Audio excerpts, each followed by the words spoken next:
What's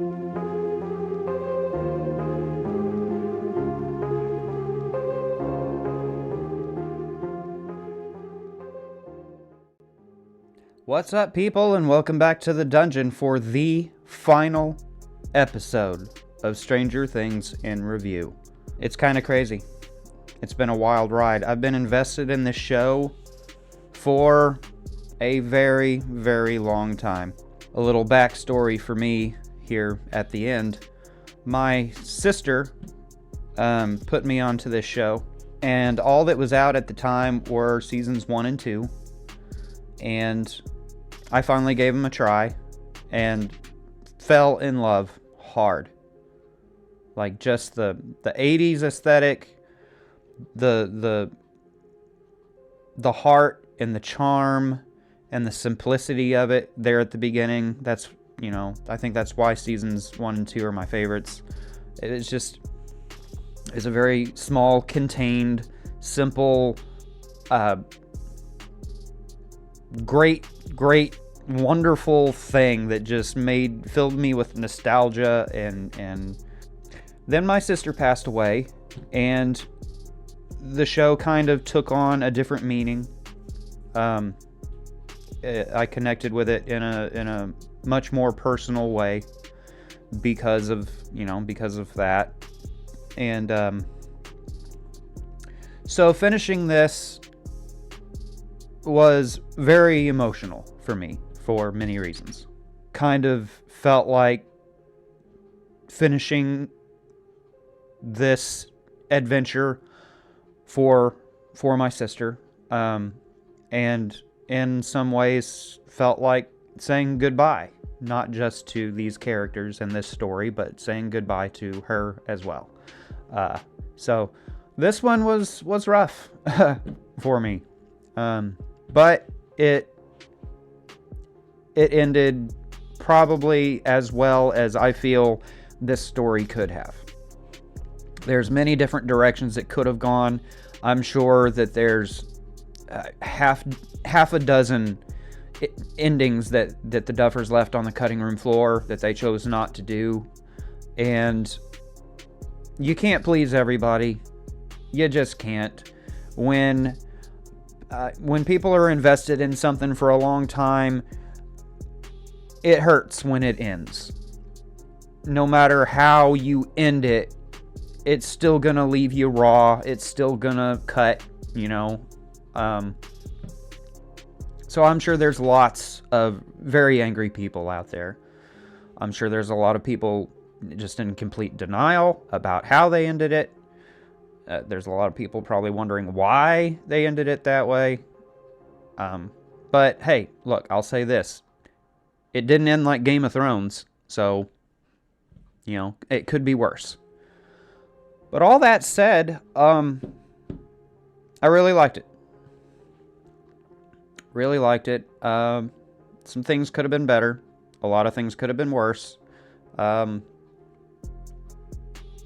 shout out to the Duffers for a job well done. The inspirations that I felt that they used in this final season were very, very, very Terminator.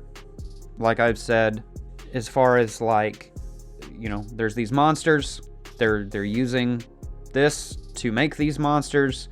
We have to sacrifice someone in order to put a stop to it and keep the bad guys from using that person to make the monsters. That whole vibe. This season felt more unified than the others. The whole group as a whole really were all on board with the same goal in mind. It didn't feel as disjointed and convoluted as past seasons. 4 just felt like half of the people didn't even have a clue what was going on. And they really didn't. In 4, Jonathan's crew really didn't have a clue what was going on in Hawkins. And Joyce and Hopper, they didn't have a clue what was going on. They were dealing with their own bullshit back in Russia or whatever. So this one, they really get everybody on board. and everybody's one big team with the same, like, everybody is in the know of what's going on and why. Everybody's got the same goal in mind. So it really felt more Goonies than any of the other seasons have, as far as I'm concerned. Very, very It. Season 4 had the It house, but this one, basically the Pennywise spider monster shows up, but anyway, we'll get to that. Yeah, overall, really good, liked it. I'm pleased with it, and I didn't walk away as angry or sad as I was prepared to. I've spent, ever since the announcement of this final season, I've been trying to prepare myself mentally and emotionally for just complete devastation. But it wasn't exactly a happy ending. It was surprisingly more of a happier ending than I was expecting, to be honest. Just kind of somewhere in the middle between complete and utter tragedy and everyone lives happily ever after. So I feel like with this story and what it's been, that was the right road to take. That was the right path. That was the right call. So anyway, that's my opinions of this final episode. Now we're going to get into full-blown spoiler territory, and I'm going to give you the plot of how we finished this thing. So we ended Volume 2 with the whole crew piled into a diesel trailer, driving through the gate into the Upside Down. They've all got a plan. This is what we're going to do and how we're going to do it. Kind of a crazy plan, but a plan nonetheless. They get in there and they fracture off, as they always do. This group's going to do this, that group's going to do that. Hopper and 11 and 8 are going to make their way to the lab, because Elle is going to climb into the bath to, supercharge her mind powers so that they can get into Vecna's mind and shut him down. Steve and crew are going to go to the radio station there in the Upside Down and make their way to the radio tower, so that they can use it somehow. Still a little fuzzy on what that plan was, but they're going to use this radio tower to connect to 11, and she's gonna use that to broadcast her signal and get in there and get into the whole plan. Different parts and moving pieces, but the main plan of it all is for 11 to get to Vecna and take him out. So Hopper and 11 and 8 get there to the lab. 11 climbs into the thing that's going to lower her down into this vat. And honestly, and I'm surprised they didn't do it, I was really expecting them to shoot the scene where, as she's lowered down into it, she has her hand up or whatever, and as she goes under, turns into a thumbs up, just like Schwarzenegger at the end of T2. Because all of this feels so Terminator, it's ridiculous. But they didn't do it. I was a little disappointed, but I think that probably would have been just a little bit too on the nose. But yeah, she does. She gets in the tub. Hopper's gonna keep watch, and 8, she wraps a bandana around her eyeballs and she jumps into 11's mind. The Void is what this place is called. This limbo space where they go to, like, just kind of hang out. So 8 and 11 are in the limbo, having a chat about they once Vecna's dead, they gotta kill themselves. They gotta take themselves out to put a stop to all of this. And 11's like, she's rather conflicted about it. We'll just say that. So that's going on. They jump into Max's mind. They pull her into it. Max takes them on this fun little journey through memories, and they're in Henry's memory from when he was in high school or whatever, and they're trying to get to him.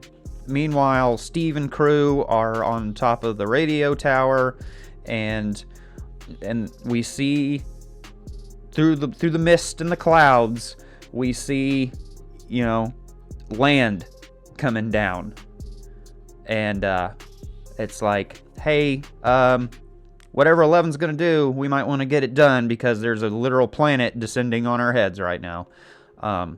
And yeah, she manages to get there just in the nick of time as this landmass comes down and smashes the tower to pieces, and it's about to squish them all.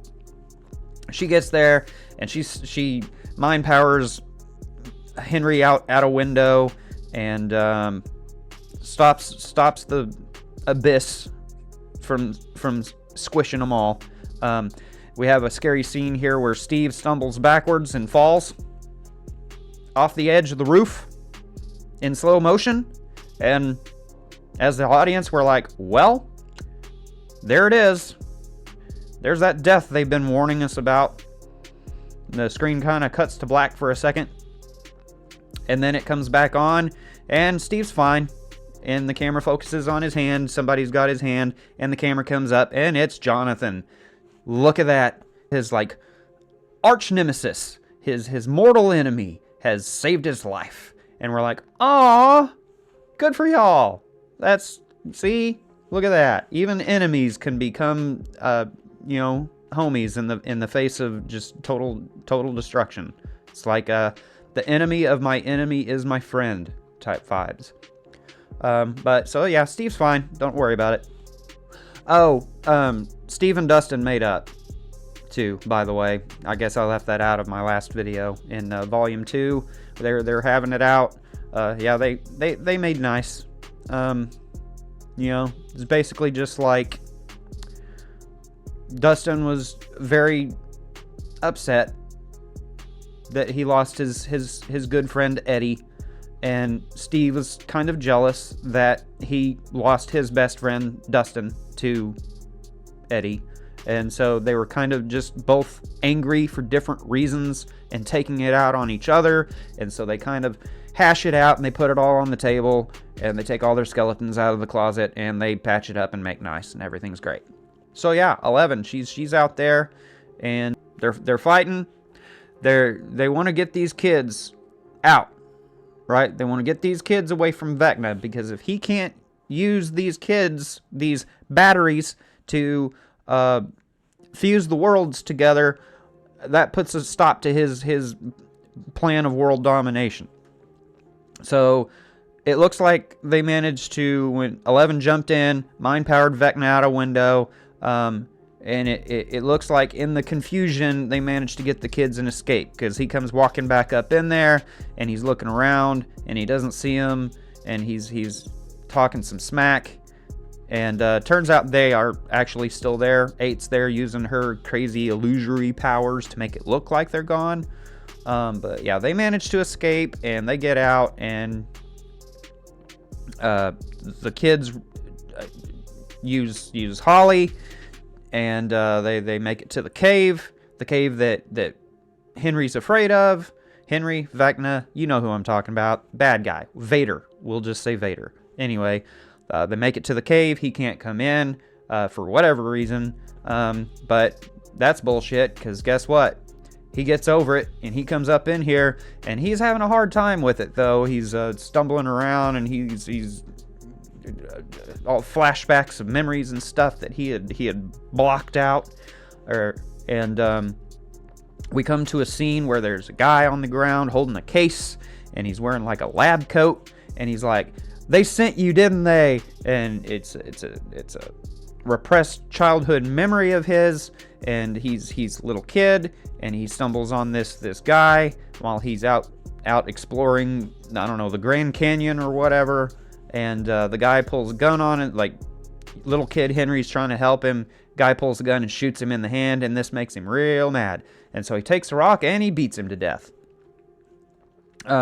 Gets the case, opens it up. There's a rock inside. He picks the rock up, and it just kind of melts into his hand, and whoop, just kind of takes him on a trip. Where does it take him? To the abyss, to meet, guess who? That's right, the Mind Flayer.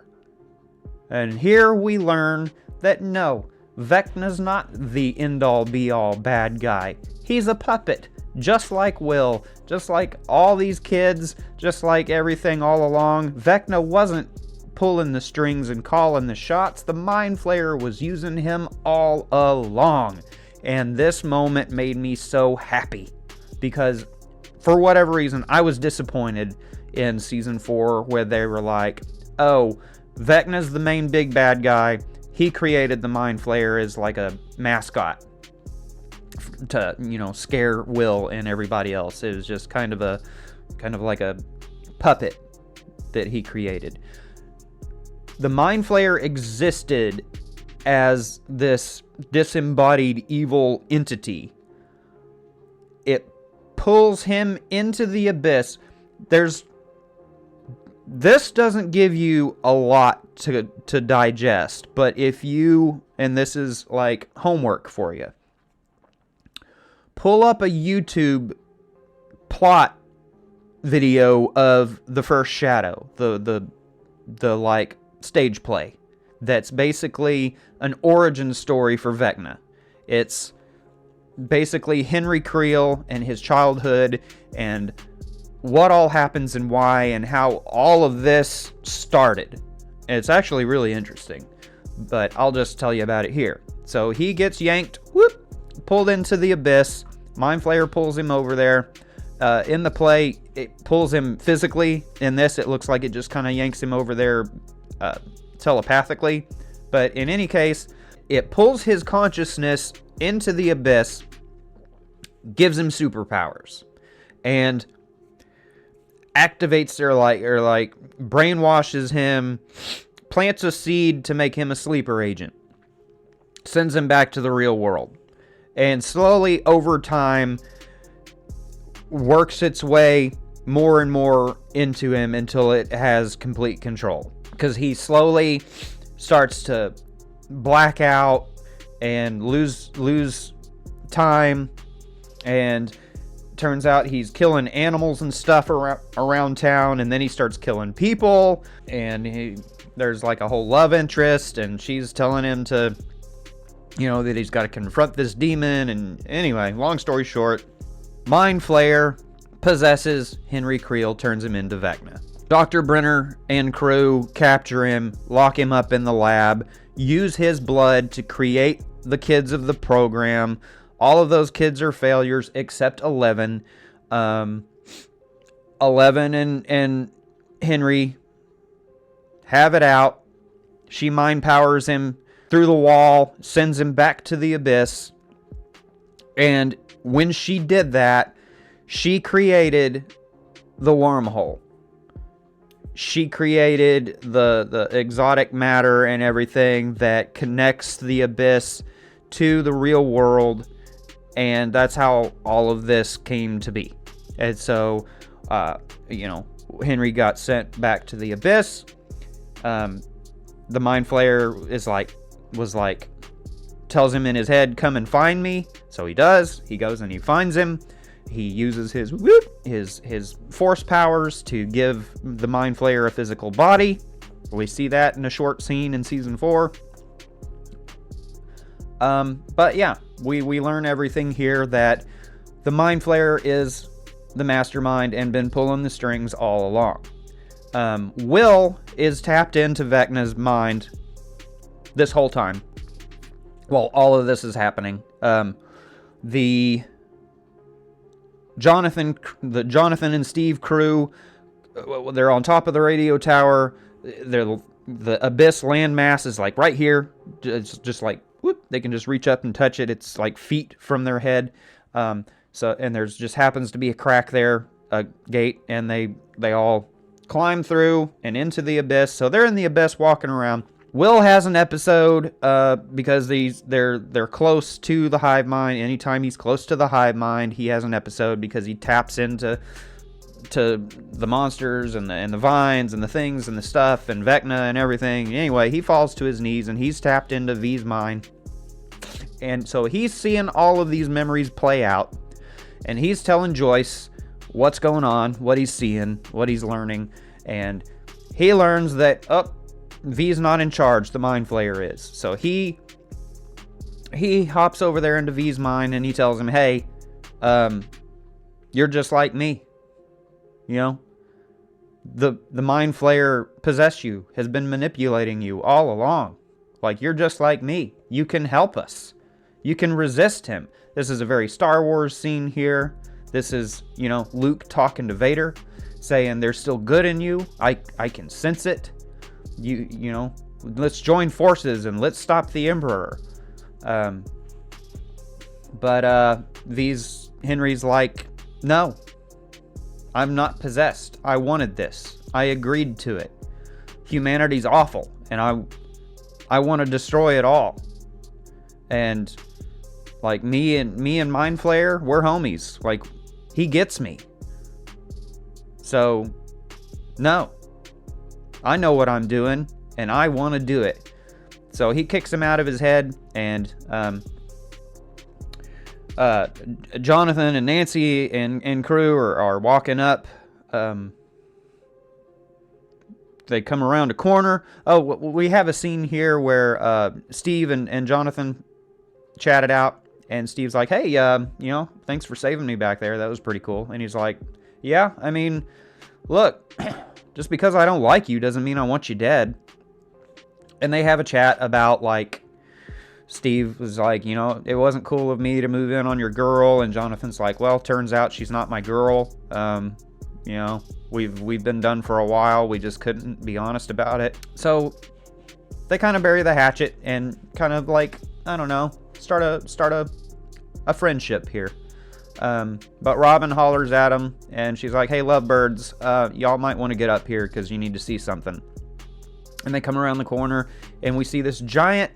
It reminds me of the Ninja Gaiden games on NES back in the day, where Ryu's hanging onto a cliff, and the camera comes around and shows like a haggard castle in the distance, or like a fortress, and it's like a cinematic spectacle.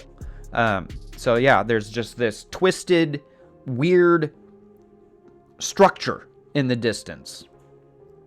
And I'm watching this with my kid, and I was like, you know what that looks like to me? That looks like a dead spider on its back. Just saying stuff as I do.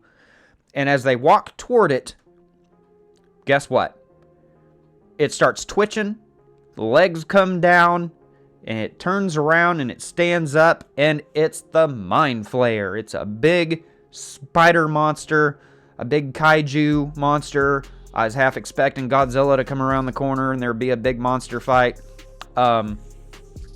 But yeah, Mind Flayer.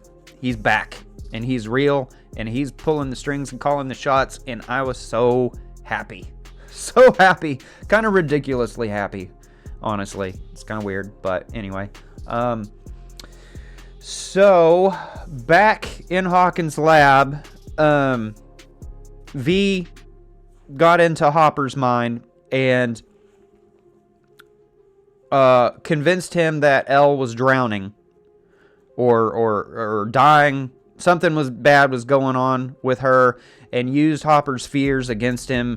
And so he shot the glass and got her out of there. But when he got her out of there, she lost her connection, and so her and 8 and Max all apparate out of existence, and left the kids on their own over there with V hot on their heels. And that's when they get up in the cave and all of that happens. But anyway, she wakes up, and Hopper's like, oh, thank God you're alive. I got you. I saved you. And she's like, what'd you do? He used you. I was fine. Like, you gotta get over this, like, fear of yours, like this fear of losing me. And he's like, I know what you're planning. I know what you and your sister over here have planned. you're gonna kill yourself. And she's like, what about you, Mr. wearing a vest full of dynamite? Like, and she's like, look, this is one of the only scenes in this that really hit me pretty hard. I kept it together and didn't cry because my kid was sitting right there, and then, you know, I'm a man, and I don't want to cry in front of my child. But yeah, she's like, you know, you found me in the woods, you took me in, you took care of me, you became my father, and I love you for that. But I'm not a kid anymore. I'm a grown woman, and I'm not Sarah. And she's like, you have to let me go. You have to respect me and trust me to do the right thing. I have to do what I have to do, and you have to back off and let me do it. And it's a very, very impactful scene. Top-notch acting. So that happens. So then Steve and crew are fighting the giant kaiju mind flayer monster, and you know, they're like, let's lure it back here into this ravine where it can't get to us.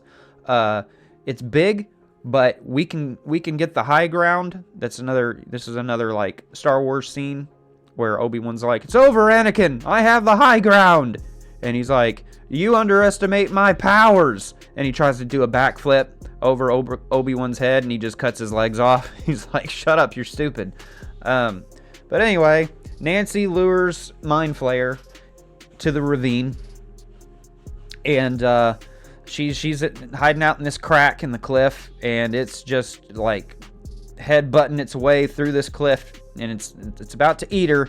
And all of a sudden, everybody else is up on top of this cliff that's probably hundreds of feet tall, and how they got up there, we don't know, but they did it real quick. They've got like American Ninja Warrior skills or something, but they're all up there, and they're using flamethrowers and throwing Molotovs, and they're raining hell down on this critter, and it don't like it. It don't like it none at all. And Steve and Dustin are up underneath it, stabbing it with sharp sticks and giving it a hard time.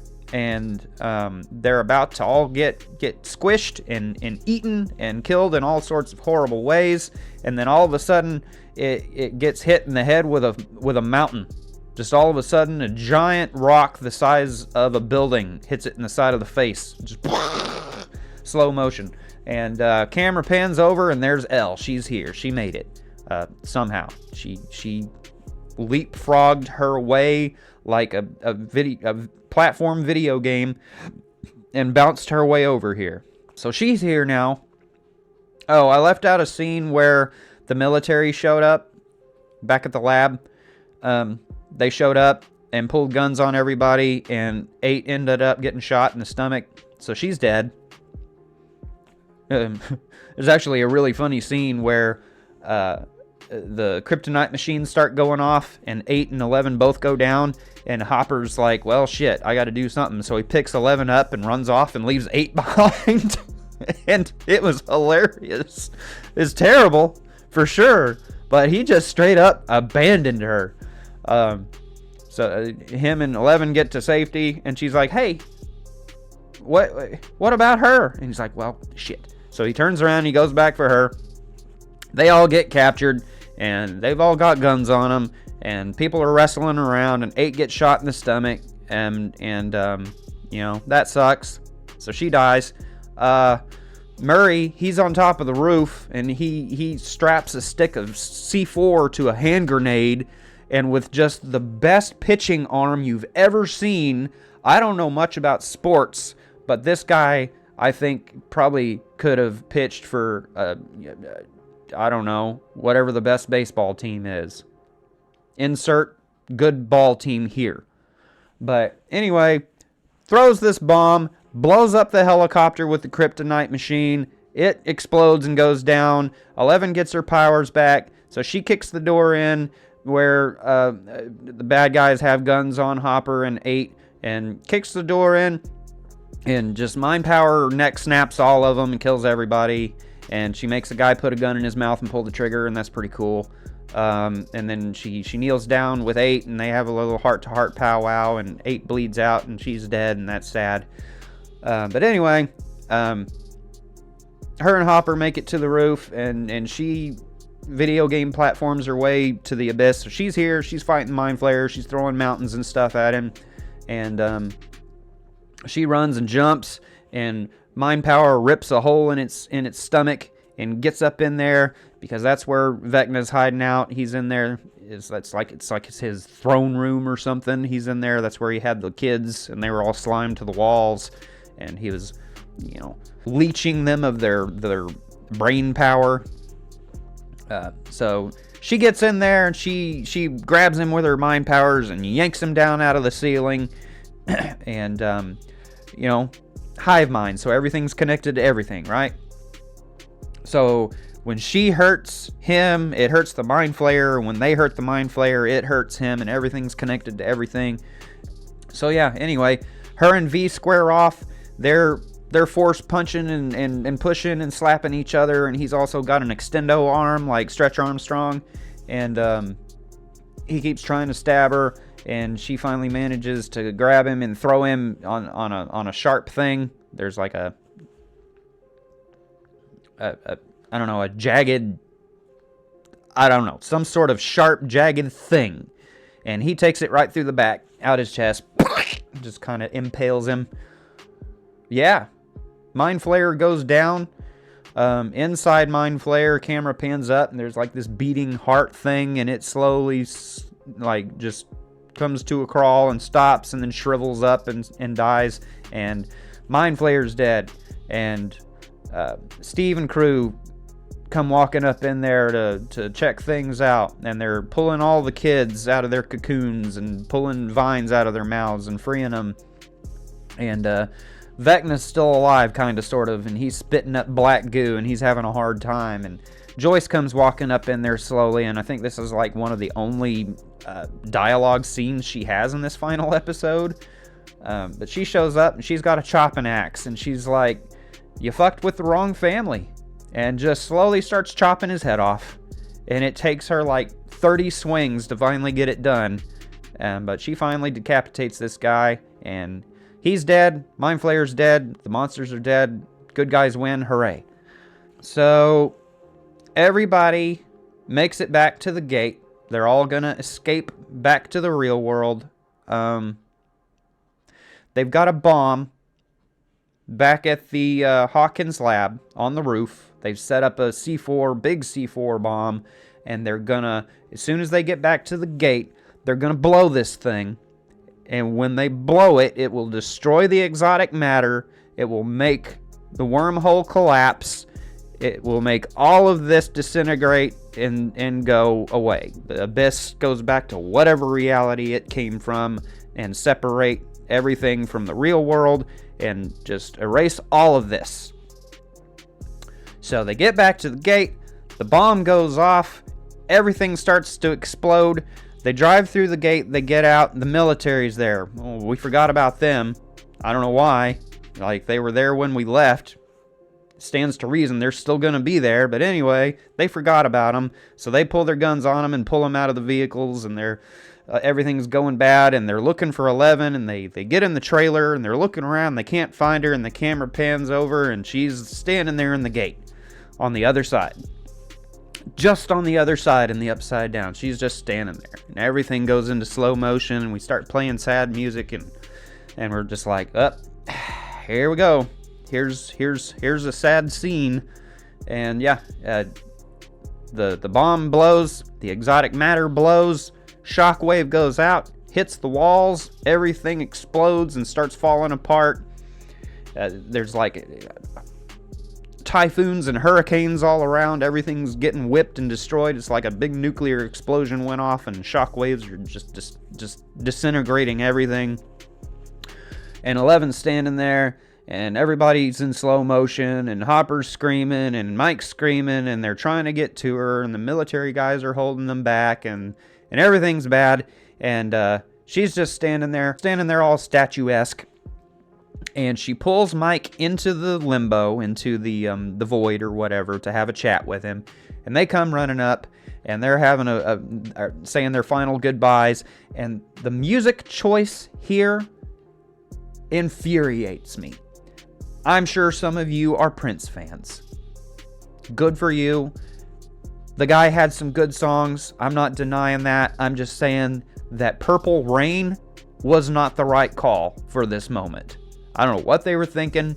There's a million other songs that would have been a better choice here, but they decided to use Purple Rain for this very emotional scene, and it didn't work. I'll just say that. But anyway, Mike says, "What are you doing? Come with me. We can fix this. Everything will be okay. We can have our happy ending." And she's like, "No, we have to be honest. This doesn't stop until I'm gone. They'll use me to do this again. This will never end as long as I'm alive." And they say their I love yous, and they say their goodbyes, and yeah.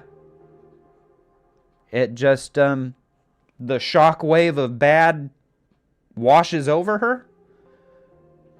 The camera cuts back to the characters with, just looks of shock and confusion and dismay and denial and some other D words. And the camera cuts back to where the gate was, and there's just rubble. There's just, the collapsed building that the gate was in. And she's just gone. And we're like, okay, well, that's just straight up Bruce Willis. We win, Gracie. Scene in Armageddon. But yeah, they saved the day. They stopped the villains. They defeated the monsters. They destroyed the bad world, or they at least separated the bad world from our world. But sacrifices need to be made. So there you go. We get a time jump here. I forget what it says, but maybe like 15 months or a year and a half, I think. We jump ahead. It's 1989. The kids are graduating. We kind of see where everybody is at now in life. Steve is now a baseball coach, so that's cute. Nancy and Jonathan and Robin, they're all grown up. They're full-fledged adults now, out in life, living their lives, doing things. None of them live in Hawkins anymore, but they've come back to Hawkins for the graduation. Max and Lucas are still going strong. Dustin is doing great. He's gotten into some big college. He's the valedictorian of their class. We get a scene with Hopper and Joyce where they're finally meeting up at Enzo's for that date, and he pops the question. She says yes. We finally get their happily ever after scene that made me feel all warm and fuzzy inside. Good for them. They also talked about moving. He's like, I got a job offer in another town, making more. The kids are gone, so it's gonna be real quiet and creepy at the cabin. What do you say we move?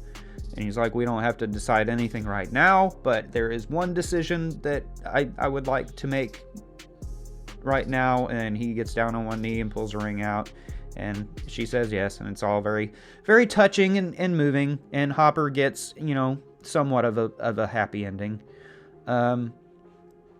But he also gets a call that nobody can find Mike. Graduation's about to happen, and Mike is missing. So he goes to the courthouse, and they've got a memorial there for everyone lost in the earthquake. And Mike's sitting there on a park bench, kind of like Forrest Gump. And Hopper comes up and sits down next to him, and they have a touching scene here where Mike's just like, I don't know how I'm supposed to do this. I don't know how I'm supposed to graduate and, move on in life and act like I'm fine. Act like everything's good. Act like I'm happy.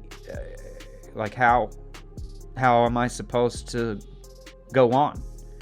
How am I supposed to move forward? And Hopper's like, look, I get it.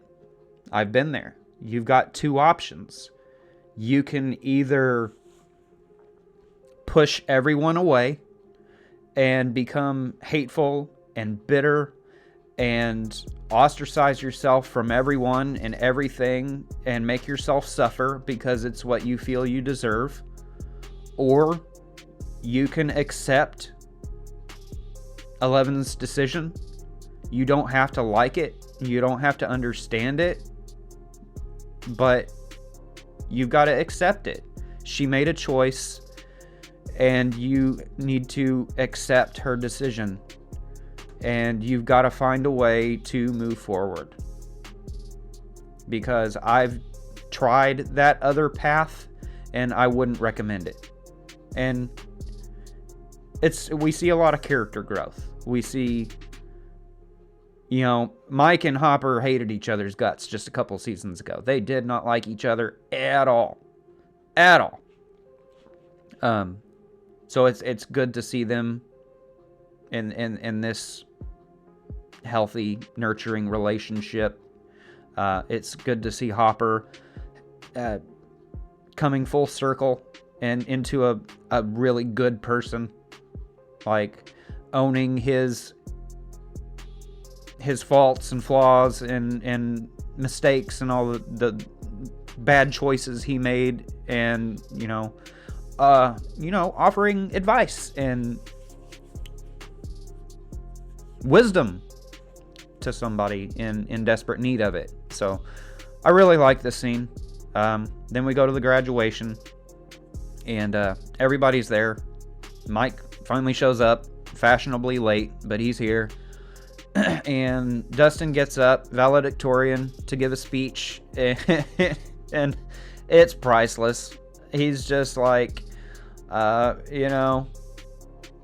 we all had our cliques, we all had our divisions.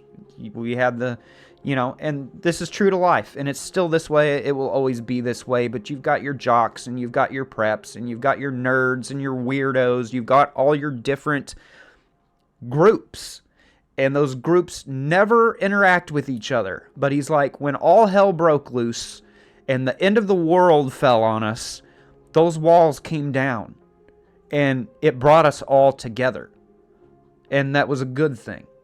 But now that everything's good again, and now that we stopped the end of the world, the principal and all those like him are going to try to put those walls back up. And to that I say, down with conformity. And he just goes off the rails here, and he rips his stupid orange cap and gown off, and he's got a Hellfire Club shirt on. He's like, Hellfire lives again, and I say we burn this mother down. And they rush him off the stage, and he takes his diploma and flips off the principal, and it's a whole hilarious scene here. So they all throw their caps up in the air. I now present to you the graduating class of Hawkins High 1989. And they throw their caps up in the air, and hooray, everybody's graduated. The original group of kids get together, and they're, telling Dustin, good job, way to go. And, Mike's apologizing for being late and explaining why. And they're all like, hey, man, we get it. And then one of the popular girls comes shambling over to Dustin, and she's like, hey, that was really cool what you said there.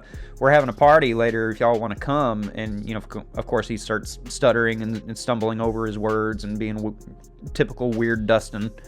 And she's just like, okay, and walks off. And Mike's like, I got a better idea. And so we jump to Steve and Nancy and Robin and Jonathan on the roof of a building, just kind of chilling, sitting around on lawn chairs, drinking beers and just chatting, talking about life, talking about how they've all moved away, and except Steve, he's still here.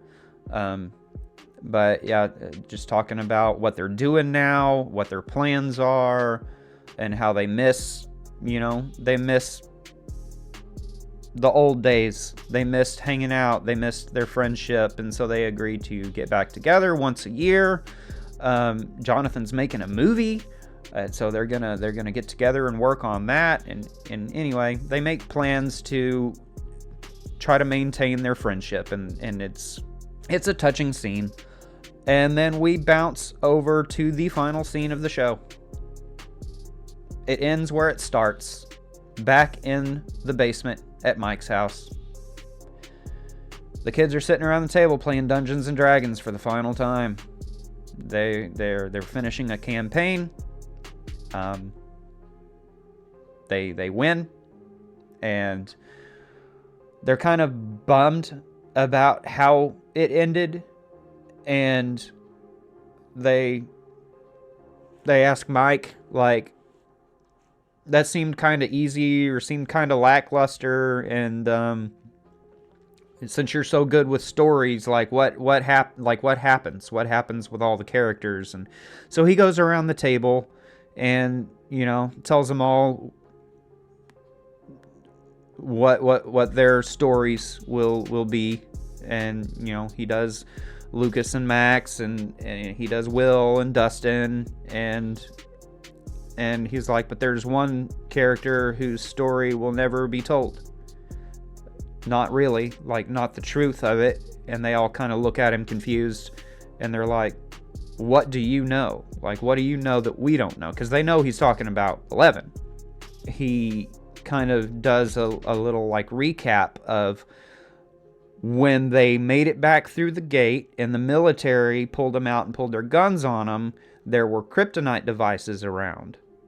And so he explains that what they saw was misdirection.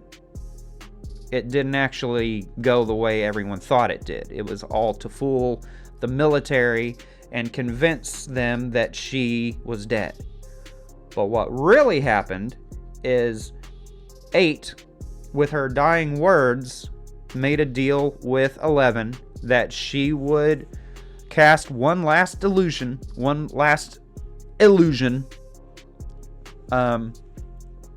And we think we see her standing there in the gate as everything's collapsing, but she's not. It's an illusion that 8 is putting on.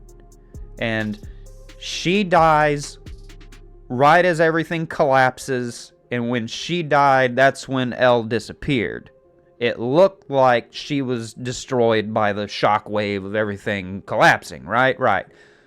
But it was when 8 died, the illusion faded at the same time, but Elle was actually invisible because that was another part of 8's illusory powers. She had made her invisible, and she snuck off. As everyone's watching all this go down, she sneaks off behind them and down into one of the tunnels and escapes. And she runs away. She manages to get out of there. So we see a scene where her and Mike had always talked about how they were going to go live in some wonderful faraway place by 3 waterfalls. And so we see a scene here of her just alive and well, out hiking up a mountain in some lush green, I don't know, like Ireland or something, Switzerland, Greenland, one of those countries that ends in land. England, I don't know, somewhere over there. Future me put up a map of America, and then so she goes anywhere besides here. So she's somewhere else, and camera pans back behind her, and she's standing on top of this mountain or cliff or whatever, and we see three waterfalls in front of her in a little town in the distance. We're like, oh, well, I guess good for her. I don't know how to feel about it. She's still alive, but she can't ever tell anyone. Everyone thinks she's dead, so even though she's still alive, they'll never see her or speak to her again. So she's kind of dead to them. I don't know. I felt weird about it. I personally would have liked it if she was just dead. Like she sacrificed herself. When the upside down went, she went with it. The end. So, and there's a lot of hubbub online talking about like this is just Mike's fantasy. She's dead. But this is his like denial. He refuses to accept it. So this is just the story that he created in his mind. I don't know. I think it was the Duffers leaving it open to interpretation. Kind of not wanting to give a solid, finite, like definite, this is what happened. They kind of give you a couple of different options and you can choose, like pick your own ending, essentially. I don't know. Like an RPG video game where you can pick your own ending. So, I don't know. You, viewer, choose your own story type situation. But, yeah. And they're all crying. And it plays the song that it always played when almost any time it would show the kids. It would play a song. I think the song's name is Children's Theme or Kids Theme or something like that. It's the same throwback theme from season 1. And they all slowly, one at a time, get up and take their little folders of their character with their character story and stats and everything. I don't know. I don't play Dungeons and Dragons, but they've each got a little folder thing, and they all take to the shelf and put their folder on this shelf and exit, and then the next character comes up and does it, and it felt like a really clever fourth wall breaking way for each actor and to say goodbye and leave the show. But yeah, very sad. It felt a lot like the ending of Friends in the way that they did it. But yeah, Mike's the last one to do it, and he puts his folder on the shelf, and the camera shows the shelf and shows each of their folders, and he starts walking up the stairs. The same time Holly and her friends are coming down the stairs because it's their turn to play, and he turns to look at them, and they all take their places around the table to start their own D&D campaign, and it was basically a passing of the torch to the younger generation. And he smiles and walks up the stairs and closes the door, and the camera fades to black. And that is Stranger Things. Like I said, it could have gone better. It definitely could have gone worse. I was personally very satisfied. I was emotional. I hate when things end, especially things that I love so much. But I've been feeling for a while that it was time for this to come to a close. It was starting to lose what made it special. It was starting to lose me as a viewer. I was starting to lose interest. I felt it was time. I think everybody felt that it was time to end it. And but it's still sad when you love something, when you care about something, when you're invested in something, when it's over. But I didn't have the like crippling depression that I was expecting. I didn't have the like hangover. I didn't have the like what am I supposed to do now? How do I go on? How do I live my life now? I didn't have that. I had closure, which is pretty rare for me personally, especially when it comes to a show. But yeah, it I felt like weirdly, I felt like accomplished. I felt at peace with it. Like that was a big part of my life that I will always remember fondly, but it's done, and I move on to the next adventure, whatever that is. Spoilers, It was called Welcome to Derry, a series that serves as a prequel story to the It films, which are, you know, a story written by Stephen King. But we will get to that later. For now, that's been Stranger Things in review. Where does this rank? Gonna put it right underneath season 1. Kind of right in the middle. So for me, it goes 2, 1, 5, 4, 3. Kind of weird. That's just how I personally feel about it all. In my enjoyment, in my how I felt about the story, how I felt about the characters in each season, the arc that they went with in each season. I just always felt that 3 was the weakest of them all.